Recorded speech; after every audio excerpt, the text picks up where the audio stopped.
Meu nome é Pedro Moacir Pérez da Silveira, sou professor da Faculdade de Direito da Universidade Federal de Pelotas há quase 30 anos e a ela me vinculo desde 1979, quando comecei minha vida discente. Portanto, já totalizo cerca de 33 anos de vínculo com esta casa. Faço uso desta mídia por minha única e exclusiva vontade, para vir a público ver se é possível, mesmo sem muita esperança, defender-me de ataques pessoais que venho sofrendo em razão de recentemente eu haver declarado apoio nas eleições para a reitoria da Universidade Federal de Pelotas à Chapa 1, formada pelos professores Manuel e Márcia, candidatos respectivamente a reitor e vice-reitor de nossa universidade. Como ao longo de muitos anos estive sempre vinculado ao campo da esquerda e dele participei ativamente em muitos momentos, a circunstância de nessas eleições minha opção ser pela Chapa 1 contrariou pessoas que noutros momentos caminharam junto comigo, vinculadamente a um discurso e a uma prática que era considerada como sendo de esquerda, com um suporte teórico marxista, essencialmente marxista. Quero reafirmar minha confiança no marxismo como organização racional que, a meu ver, melhor esclareceu a estrutura do capitalismo e que melhor soube, com seu rigoroso método dialético, ler a história.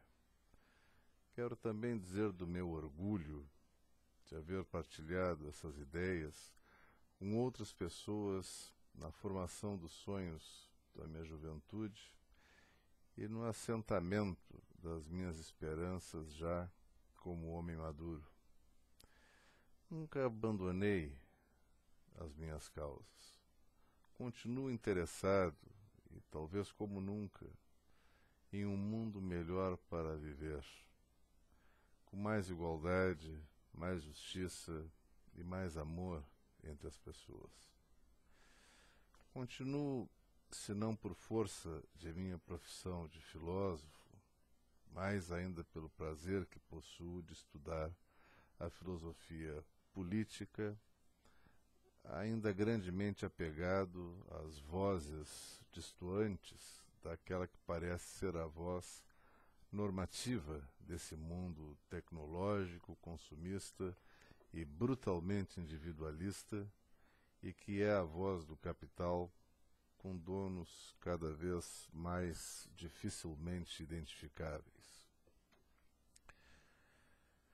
Realizo meus estudos atuais particularmente sobre a contemporaneidade, período por muitos chamado de pós-moderno, e compreendo as distâncias que esse tempo vai cultivando em relação a um período recente, o moderno, ainda que já em seus estertores, especialmente no âmbito do que identificamos com o nome de identidade, localismo, pertencimento, coerência e flutuação axiológica ou de valores.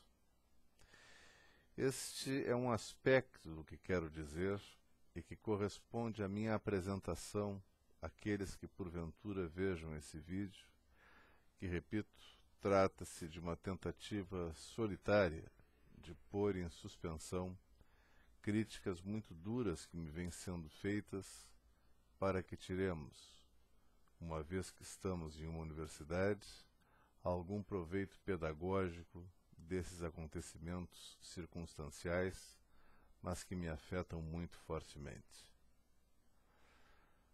Um outro aspecto, o segundo, que quero aqui abordar diz respeito ao fato de que as pessoas me têm lançado críticas ferozes, nem sempre explícitas, mas que correm como fantasmas pelos corredores das milícias morais formadas por antigos amigos, lamentavelmente, que são fundadas em aspectos que possuem importância teórica e que precisam ser discutidos, analisados e compartilhados. A crítica em si não é dela que me defendo. O conteúdo da crítica é que eu tenciono divulgar e torná-lo objeto de análise para proveito filosófico, para proveito conceitual, para proveito de determinação mais efetiva das circunstâncias que envolvem essas críticas. Acusarem-me de ser um professor de esquerda, entre aspas, ou de haver sido, como foi dito em um e-mail, cooptado, o último bastião da esquerda da Faculdade de Direito, que seria eu, e que então este bastião, o último, acabou ingressando imperdoavelmente para o campo da direita, é algo que não me parece justo. Ou melhor, não me parece verdadeiro ou sincero.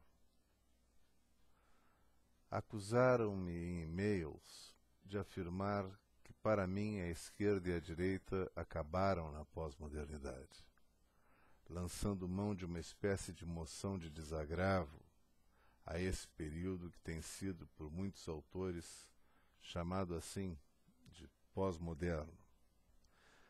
Mas esquecem que esse tempo de pós-modernidade é precisamente um tempo que, não tendo identidades rígidas, torna-se grandemente acolhedor de tendências variadas da vida, onde podem conviver as tribos urbanas, onde as pessoas homoafetivas têm conseguido obter conquistas historicamente, ou que historicamente pareciam consideravelmente impossíveis até bem pouco tempo atrás, onde o multiculturalismo e o pluralismo aparecem como valores civilizatórios e onde a comunicação se tornou infinitamente facilitada com a nova e extraordinária tecnologia que temos à disposição.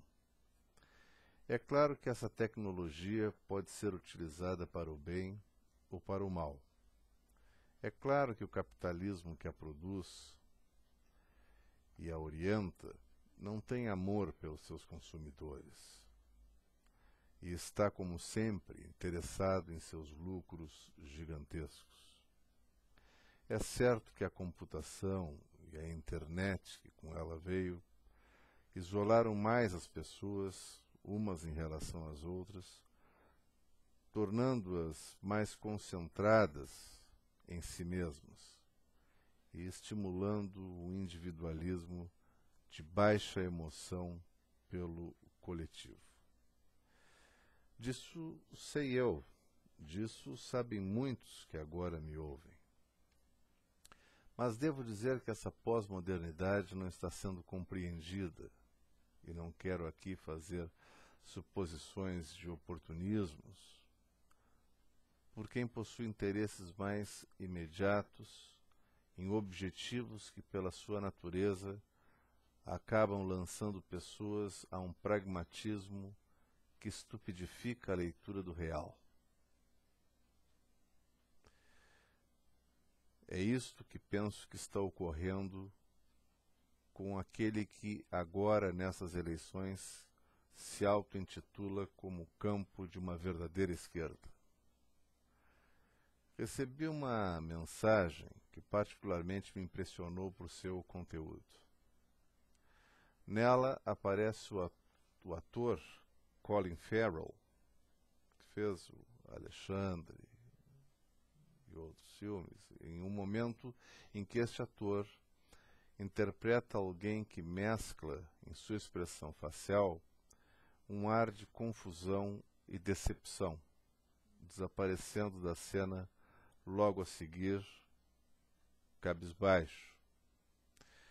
Acima dessa imagem há uma frase, e esta frase diz assim: como eu me sinto no ME, não sei o que é ME, quando o professor mais de, abre aspas, esquerda, fecha aspas, fecha com a reitoria.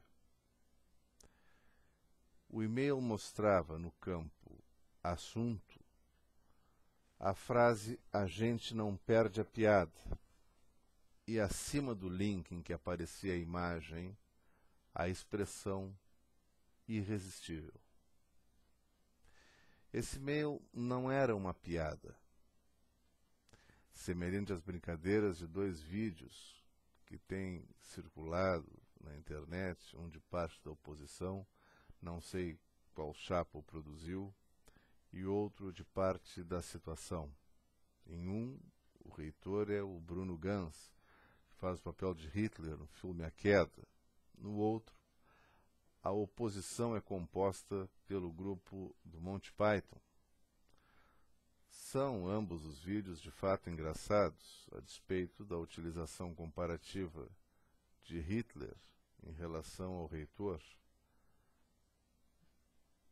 a despeito do caráter pessoalizado do personagem e da pessoa criticada. Ele continuou sendo engraçado. Mas foi engraçado, é claro, porque se trata de uma comparação hiperbólica, hiperextasiada, e se vê claramente que a mensagem ali deixada não é a de comparar efetivamente César Borges a Hitler, e sim algumas falas que se tornam possíveis a mensagem do autor do vídeo.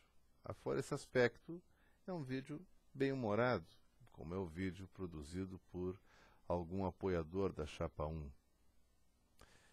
Ambos me divertiram e eu os enviei à internet, particularmente o vídeo da oposição, da situação, porque da oposição já circulava há mais tempo. Mas o e-mail que me foi endereçado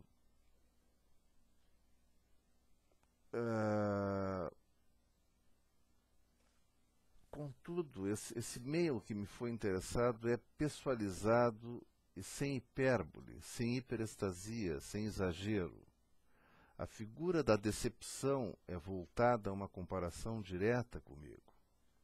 E a utilização da expressão de Colin Farrell induz os que veem a cena a decepcionarem-se comigo, ou porque me tornei um traidor das causas da esquerda, ou quem sabe porque finalmente mostrei o conteúdo que por tanto tempo escondi de todos, dos meus amigos, da minha família, dos meus alunos, dos meus colegas.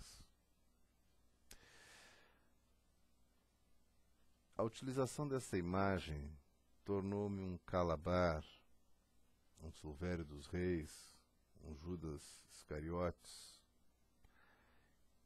Isso definitivamente não é engraçado.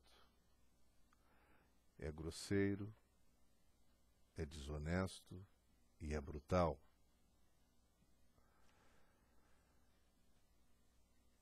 Outro aspecto que quero aqui falar diz respeito a precisamente o porquê, então, optei pela Chapa 1. Foram essas práticas que fazem dos defensores intransigentes da democracia verdadeiros antidemocratas, incapazes de aceitar a diferença de opinião, capazes, isso sim, de encontrar nessas opiniões os mesmos crimes de opinião que a estupidez da ditadura era capaz de localizar em pessoas que não acolhiam o comportamento que recomendavam ou que não pensavam de forma semelhada ao que era preciso pensar. Recebi um telefonema de uma amiga, antiga vizinha minha, e a quem, em horas muito difíceis da sua vida, procurei ajudar, recebi esse telefonema e ele me foi dado ao início da campanha para a reitoria. Me convidava esta ex-vizinha, minha amiga, para participar do grupo de apoio à Chapa 4, liderada pelo professor Mauro Delpino, a quem conheço, penso eu, há quase 30 ou há 30 anos já. Ela afirmou que precisava que eu comparecesse porque a minha presença seria imprescindível para esse apoio. Disse-lhe que não poderia ir no dia e no horário que me informou, no qual iria acontecer a reunião da Chapa 4, porque tinha compromissos pessoais naquele momento, naquele horário. Essa mesma amiga foi a que me enviou o e-mail com a imagem do ator Colin Farrell, tornando-me, ou pretendendo tornar-me, uma decepção moral para quem me conhece e que sabe das ideias que sempre difundi, muitas das quais ainda defendo com os mesmos argumentos de 3 décadas atrás. Essa imagem também circulou em outros e-mails, pois amigos meus mostraram a mim que a receberam, ou seja, não foi algo privado, somente entre ela e mim, onde eu poderia, mesmo a contragosto, rir. Rir do erro de interpretação, mas rir, difundida, a imagem retira-me completamente o riso. E aí, ao contrário, torna a mim decepcionado. Essas coisas não devem ser feitas, e repudio quem, apoiando quaisquer uma das 6 chapas, possa fazer algo parecido. Pois bem, 1 ou 2 dias depois do telefonema de que falava, recebo na minha caixa de correspondência eletrônica 2 e-mails, sendo um de péssimo gosto e outro de cunho fascista. O de mau gosto mostrava a imagem de grades, como se fossem grades de um presídio, e a frase: "Dai a César o que é de César". A de cunho fascista continha a frase: "Não vote em quem é amigo de César".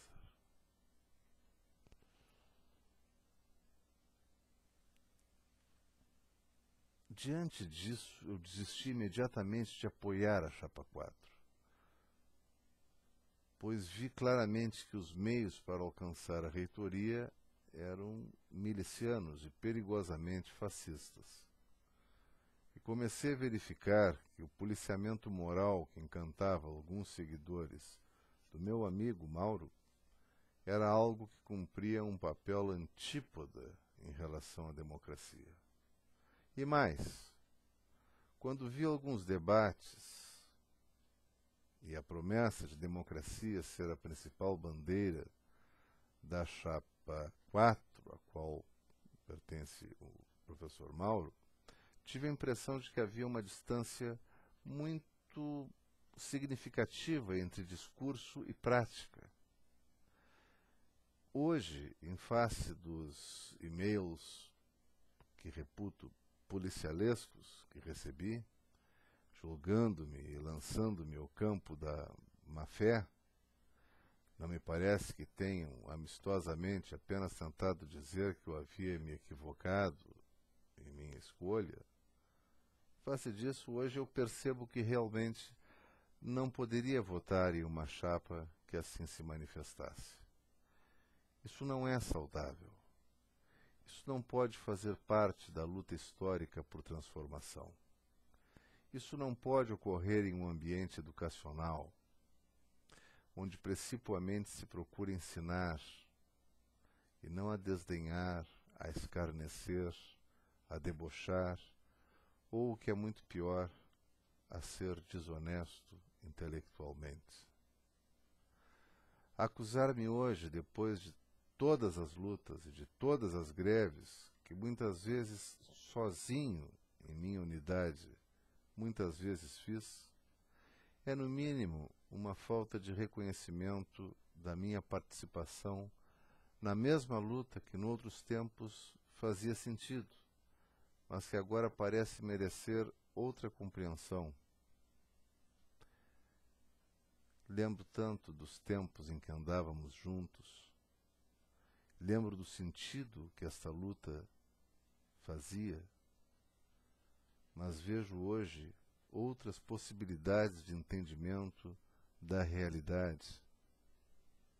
E assim como não os julgo por permanecerem compreendendo a realidade do mesmo jeito que fazíamos há 2, 3 décadas, espero que também não me julguem pelas minhas compreensões atuais. A estrada da vida admite bifurcações. A estrada da vida admite que procuremos buscar o que saiu do âmbito das nossas opções atuais.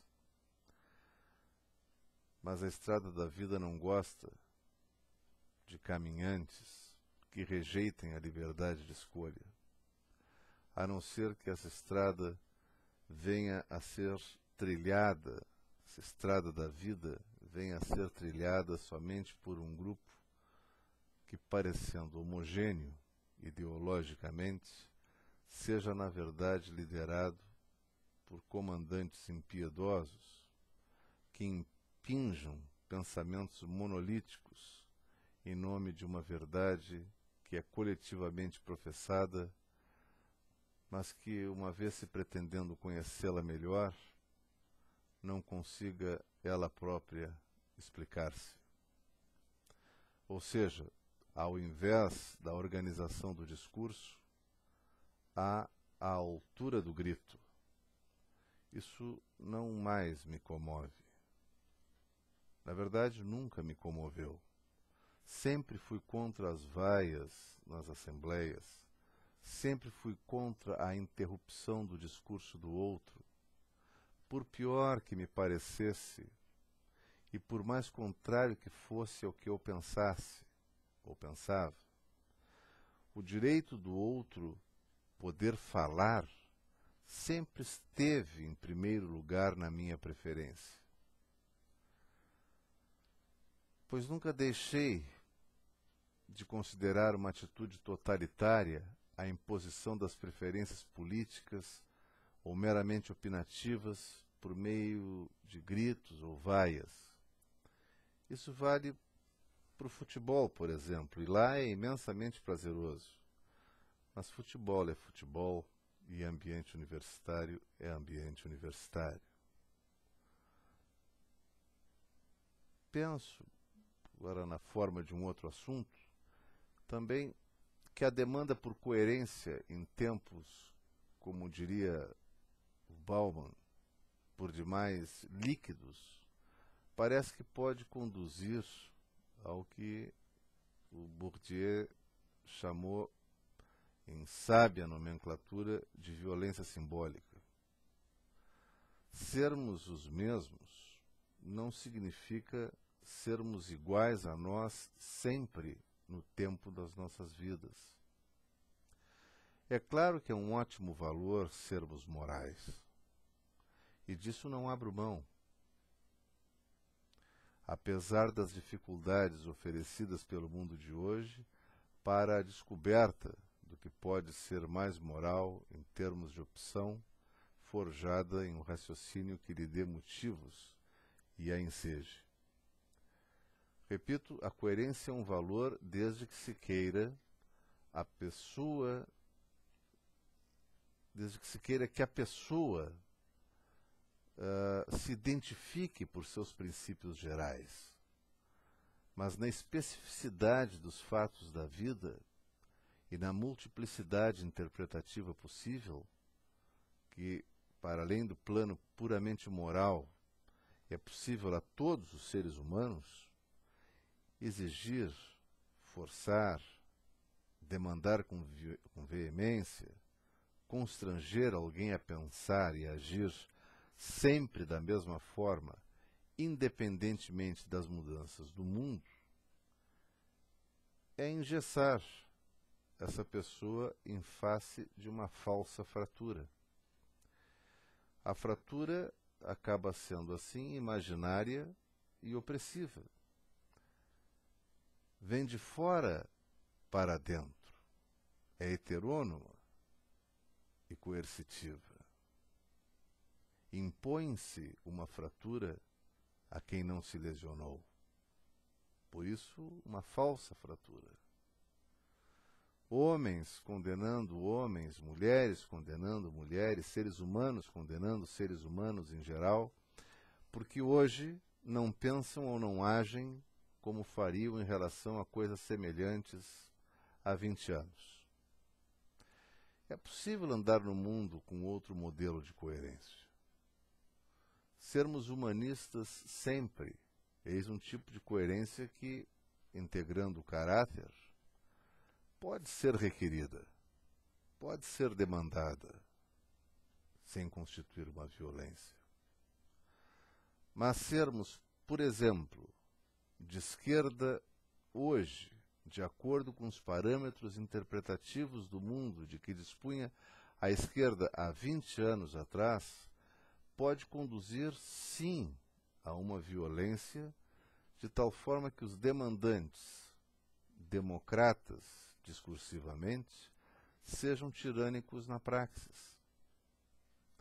Portanto, a coerência, quando é exigida de forma a humilhar alguém, que não professando as mesmas crenças, as mesmas esperanças, não realizando a mesma leitura do mundo, porque o mundo mudou e ele passou por coisas que não havia passado, havendo amadurecido ou trocado de opinião pontual sobre certos aspectos da vida, é algo que na verdadeira vida democrática deve ser estimulado.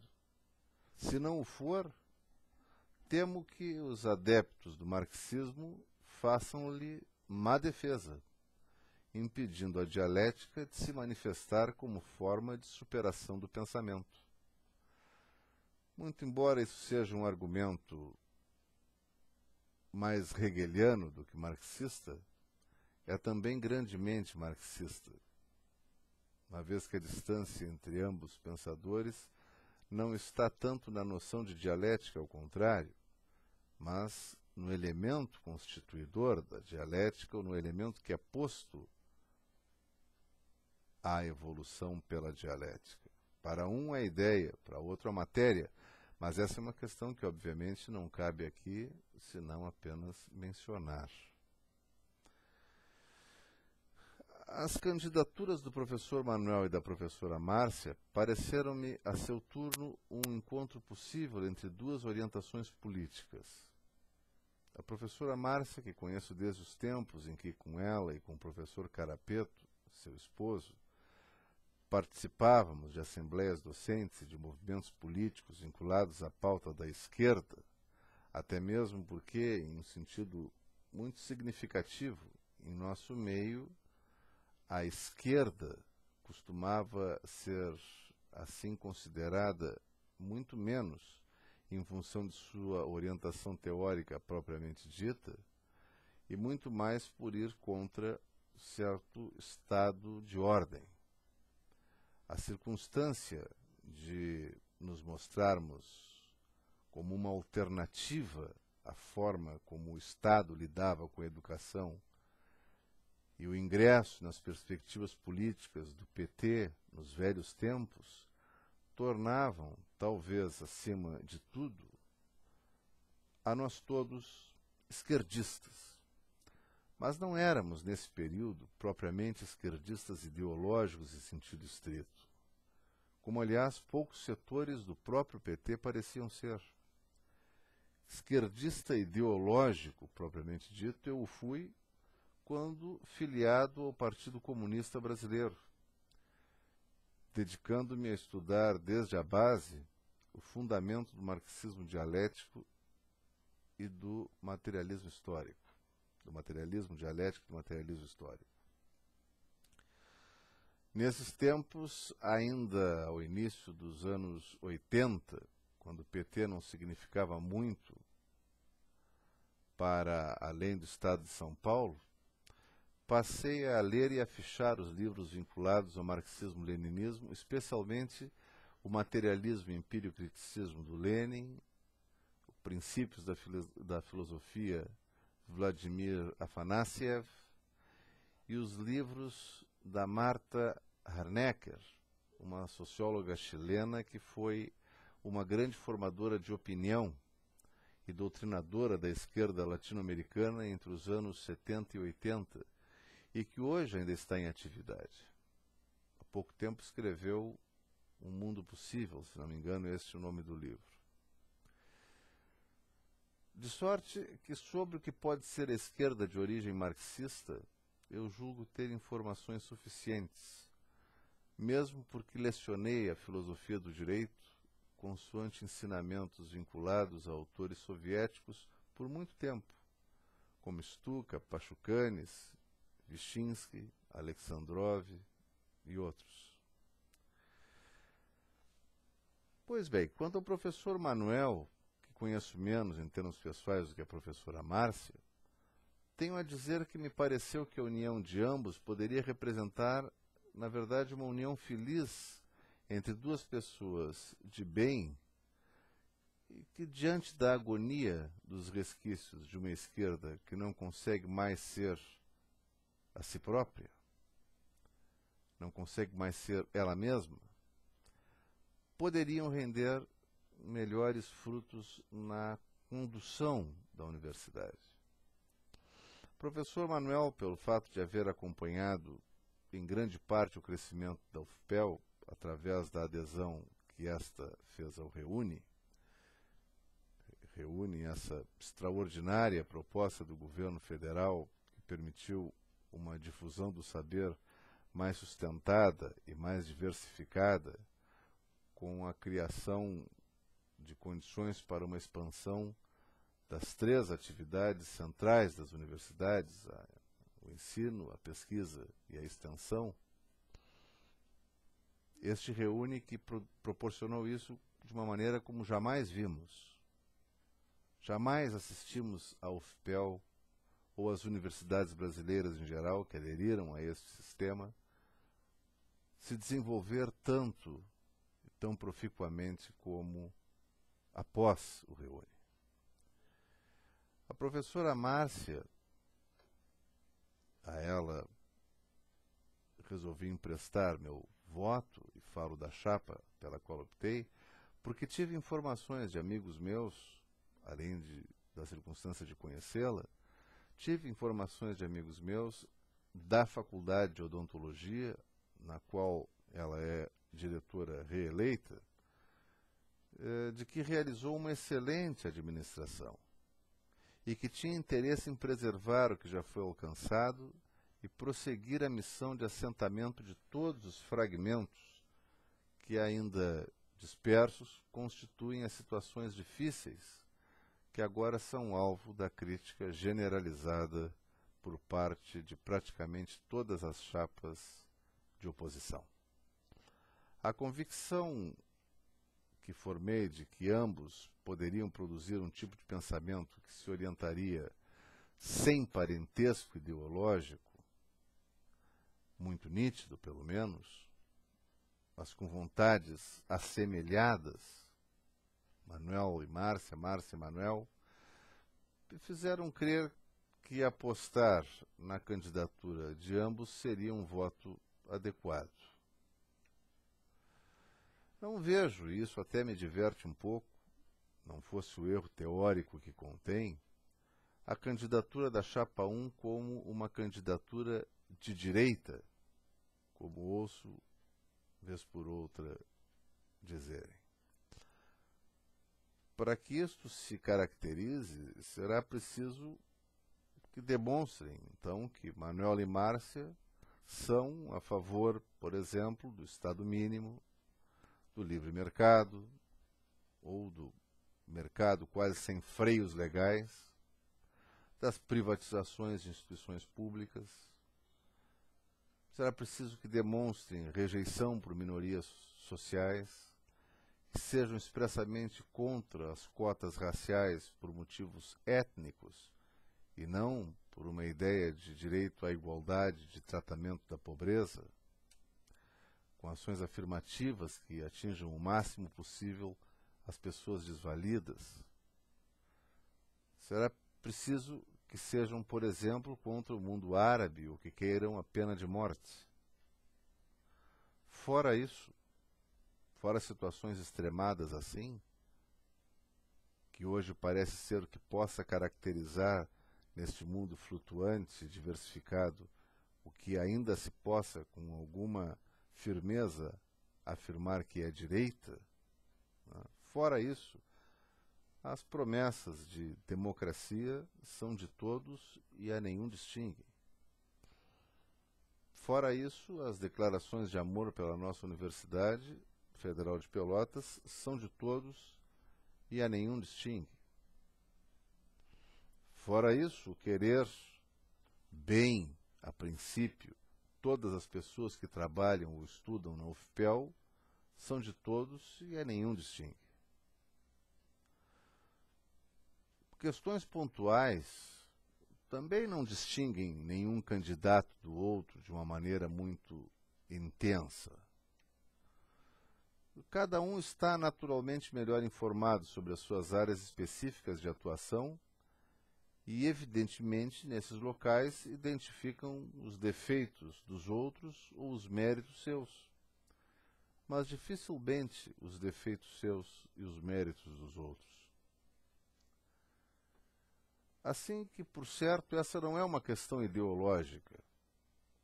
E querer torná-la ideológica é algo que antes precisaria de uma série de esclarecimentos, até que, por necessidade pedagógica e obrigação moral, pudesse ser a comunidade de eleitores bem informada sobre o que é ou o que pode ser a esquerda hoje e o que é ou o que pode ser a esquerda hoje. Não disse em nenhum momento, como quiseram a mim imputar, que a esquerda e a direita não existem mais. Evidentemente que existem, mas não estão nesta eleição. Nesta eleição estão certas preferências por aspectos do mundo e por ideias de universidade que, muito semelhantes, não ideologizam o pleito. As questões estão mais vinculadas ao plano das intenções do que propriamente a adesão a alguma cartilha principiológica de um desses dois campos, da direita ou da esquerda, numa visão binária e sempre perigosa do mundo. Mas o marxismo nos deu uma visão binária do mundo. E nisso talvez possamos, se não entendermos Marx historicamente, formular boas críticas ao marxismo a partir daí. Essa é acho que um dos pontos frágeis do marxismo. Mas, enfim, essa também é uma questão teórica que não cabe aqui esclarecer. A mim ainda cabe dizer que entendo que a chapa dos professores Manuel e Márcia,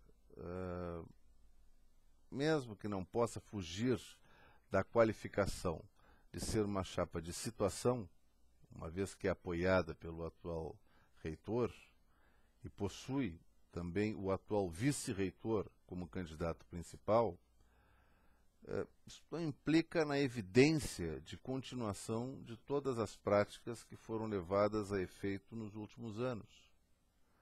Aliás, o motivo central dessa definição decorre desse fato, do apoio do reitor a seu vice-reitor. mas certamente ele não apoiaria a professora Márcia, viesse ela para este pleito por conta de outra candidatura. É natural que o reitor apoie o seu vice.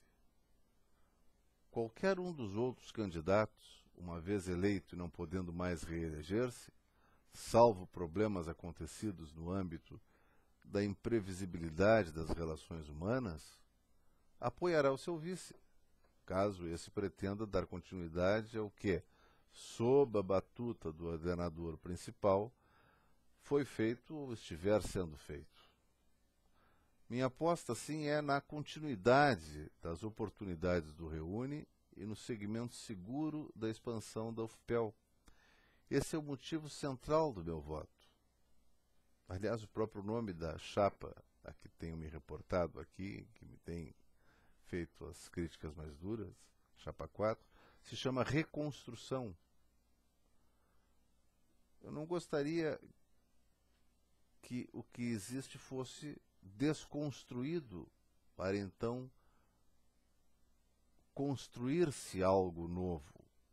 Preferiria muito que então se consertasse o que foi feito, mas sem destruição desses avanços extraordinários que o Reúne proporcionou ao FPEL nesses últimos anos.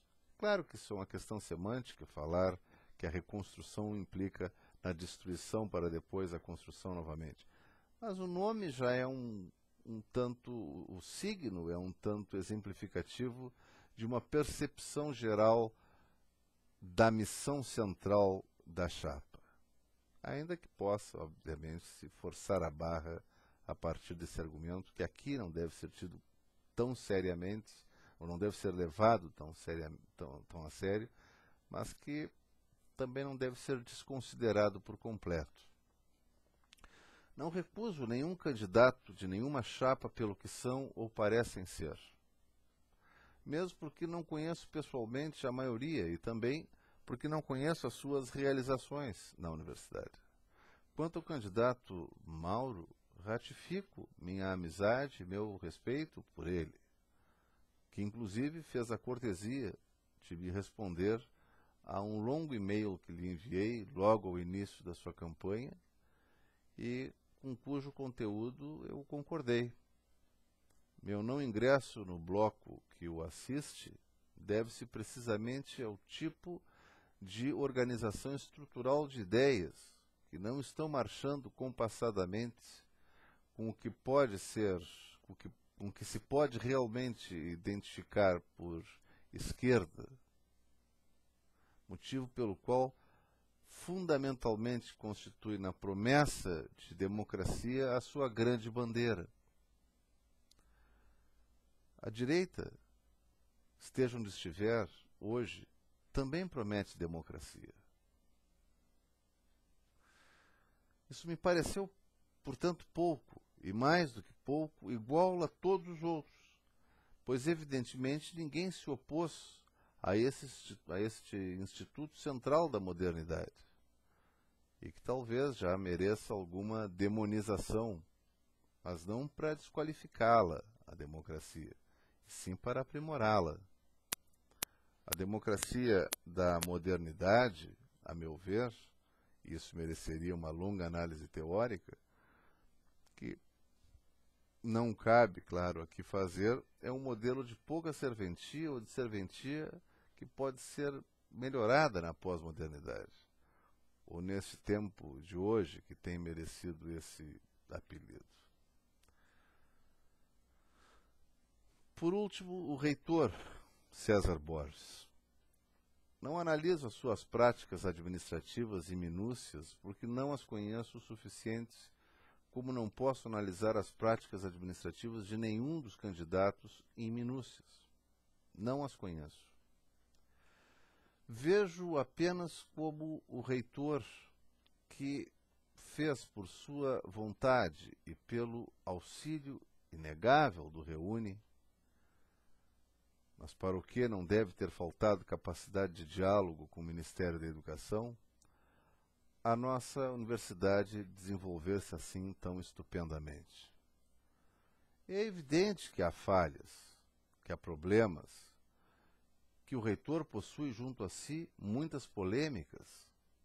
Sei que responde a processos judiciais, sei da condenação que recentemente sofreu, sei das críticas que fazem à sua forma de administrar sem a consideração que as unidades julgam merecer. Isso é fato. Mais ou menos do que isso eu não sei. Eu sei isso, eu vi isso, eu percebi isso. E também vi, sei e percebi a extraordinária caçada que lhe fazem cotidianamente seus adversários. Não advogo a sua causa, mas não me causa bem o linchamento público a que se possa submeter alguém. A campanha um tanto orquestrada para ridicularizá-lo é evidente.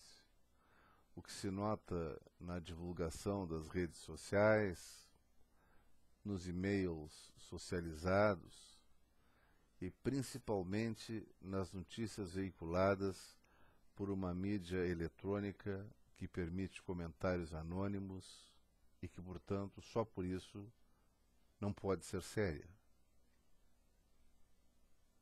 Penso que a administração do reitor César Borges não poderá ser bem julgada no momento. Mas daqui a alguns anos, deixemos aos historiadores, e não aos jornalistas, a avaliação final. Ou, se deixarmos aos jornalistas, que o façamos mediante a aceitação de que a leitura do momento é significativamente mais difícil do que aquela que é feita após os fatos se assentarem e as coisas se organizarem. Repito que faço essa declaração por minha exclusiva vontade. E por essa mesma vontade, a divulgo a quem quiser lê-la pela internet. A quem quiser lê-la ou ouvi-la, porque além de divulgar este vídeo, enviarei um e-mail que corresponda ao que aqui estou falando. E encaminharei a todas as listas de amigos ou de conhecidos para que aqueles que quiserem divulgar por escrito também o façam. Eu estou no meu gabinete de trabalho, na minha biblioteca particular, e motivado a esclarecer meu voto de uma forma que possa contribuir pedagogicamente e não emocionalmente à educação política do contingente de eleitores. Não afirmo, e não poderia jamais fazê-lo, que o meu argumento é o melhor argumento. Mas não posso aceitar, pelas mesmas razões, que digam que outro argumento é melhor e que devo segui-lo porque isso implicaria em dar as mãos ao bem. Não. Sou soberano para pensar e quero que sejam soberanos para fazer o mesmo. A democracia em que sempre acreditei tem esse pressuposto, e dele não abro mão para convencer coercitivamente alguém ou humilhar alguma pessoa, como tentaram ou estão tentando fazer comigo. E em vão, porque também tenho meus fundamentos e prezo minha dignidade. E talvez seja, se não a única, a melhor herança que eu possa deixar a meus filhos. A honradez do pai, a sensação de que Era um homem honrado, mesmo que pudesse se equivocar. Estou aberto ao debate. Quem quiser fazê-lo, que escolha a arena. Eu irei. Não para vencer, não para perder, mas para partilhar meus pontos de vista, porque acho que uma universidade, por seus professores, deve estar sempre procurando repartir o saber sem impô-lo. Com a calma que se impõe aos espíritos livres, eu irei a qualquer debate. Continuo um homem de esquerda, nos moldes em que a qualifico, e sim, apoio a chapa 1. E nisto não há contradição ou paroxismos. E no campo da esquerda, ao qual digo que participo, é absolutamente necessário que sobre democracia se pregue e se pratique a mesma coisa.